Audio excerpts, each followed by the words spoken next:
What's up guys, I'm Chris Doughty, aka Doughtinator. Welcome back to the channel. In this video I'm going to give you a very detailed lap guide, lap breakdown and some driving techniques for very specifically the Audi R18 Gr1 car. One of the most difficult Group 1 cars to drive with the way the hybrid works. I've previously given you a race lap guide in the Toyota TS050, but the Audi R18 is nearly always the fastest hybrid qualifying car, and we're going to get to that lap guide right now. The first thing you need to do with this Audi R18 is charge the hybrid before you start. So ride the brakes while giving it some throttle. That will charge the hybrid. At this point here, you want to get off the brakes and fire it to the line to start your qualifying lap. The Ghost we're using right now is 0.3 ahead. I think it might be Miu 79 actually. Fantastic lap from Miu, and we're going to go into turn 1. The braking point here is the orange flash on the left hand side. You get on the brakes at this point and drop down to 3rd gear. We're going to run slow through a lot of these corners, and we're going to get on the brakes right now all the way down to 3rd gear. At this point, look at the brake trace. I'm going to slowly ease off the brake as I'm getting onto the steering, just trailing the brakes into the corner. Once you hit the apex, you can get quite on the throttle quite aggressively to get the best corner exit possible. In 3rd gear and above, you can be quite aggressive getting on throttle. The brake reference for here is I brake exactly on the path. You're going to see when we unfreeze right now that we'll skip a few frames ahead, we'll get on the brakes and we'll drop down all the way to 2nd gear, trailing brakes to the apex, 2nd gear to get more rotation, and then back up to 3rd gear for this next sequence of corners. This is all about managing throttle input to keep you tight. As you can see in my lap here, we're about 2 meters too wide, so we've got some time left on the table. At about this point, this is where you get on the brakes for this very slow hairpin, and we're going to get on the brakes down to 1st gear. The car could get a bit of over rotation. Clipping that curb is what you need to do, just trailing the throttle, and then just look at my steering inputs. So I'm going to freeze it right here just for one moment. I want to explain exactly how to tame the hybrid on this Audi R18. So the way the hybrid works, whenever you're on throttle and when your steering is near neutral, the hybrid kicks in. Power goes to the front wheels, and you very often just understeer right to the outside of the track. Now, there is a point in the steering lock where the hybrid won't kick in. So you want to be kind of feeling that point on the corner exit, getting on the throttle slowly, and it allows you to carve a nice arc exiting the corner instead of the hybrid kicking in and the car just understeering straight away. Now, there is a balance to have. If you use too much steering lock while you're getting on the throttle, the car will want to over rotate on power, the rear wheels will spin up and you will spin. It's just about finding that balance between throttle steering input to balance that hybrid usage. Exiting the corner here, we're probably a little bit wider than I wanted to be, but we've still got a good exit. This corner, you stay in 3rd gear, don't shift to 4th. Stay in 3rd gear and then just get off the throttle, try and bring the car to that apex, onto that curb, helps with rotation, and then get back on the throttle and up to 4th gear now. Looking for the braking reference into this turn here. This is just before the 2nd arrow. This is another make or break corner on the track. Getting on the brakes, you want to make your final downshift to 1st gear pretty late. I use brake balance +5 in this qualifying lap. You'll find the car wants to over rotate quite a lot, but you can get speed out of that. So as we progress forwards, we're on the brakes. The down change to 1st gear is very late.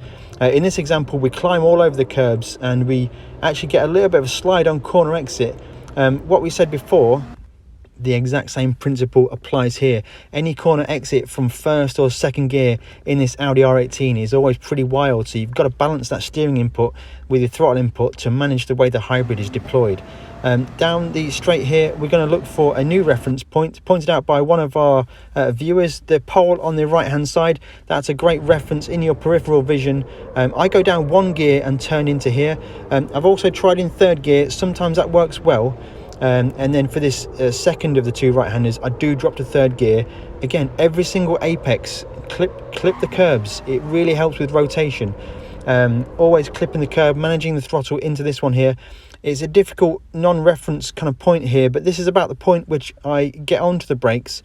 I shift down to 2nd gear. I've seen people carry 3rd gear, but I find the car likes to turn more in 2nd gear.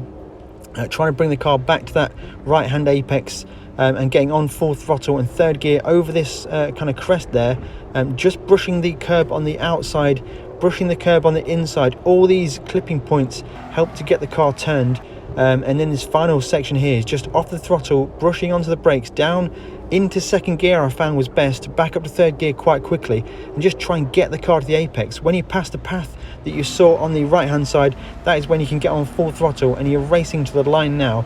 And for me, that's a 128.3. That puts me 35th overall in EMEA, which is a really solid lap time for me.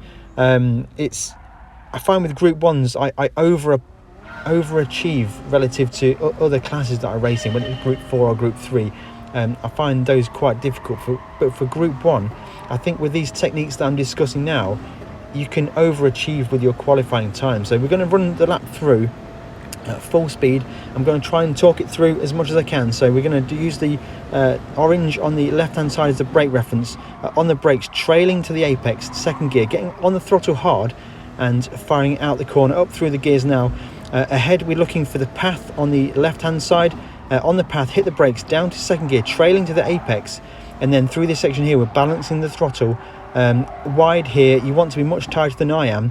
On the brakes here you're going to get a bit of over rotation, and then on corner exit, look, we're trying to balance the steering to not let the hybrid kick in and light up the front tyres, and we're going to leave it in third gear and try and get the car to the apex all over the curbs to help with rotation. And we're going to go up through the gears now. He's going to go into the big braking zone just before the arrow, late final downshift, and get the car to slightly slide into the corner. We get a bit of over rotation, but we catch that one. So there is time left on the table at that hairpin. It's a very critical part of the track. As the pole goes past you on the right hand side, you get on the brakes, flowing through here again, clipping curbs, always clipping curbs. It's so important to get your flow through this section. Clip every single apex. It just helps with corner rotation. Over the crest here, just brushing the outside. You want to keep the car just clipping every single curb.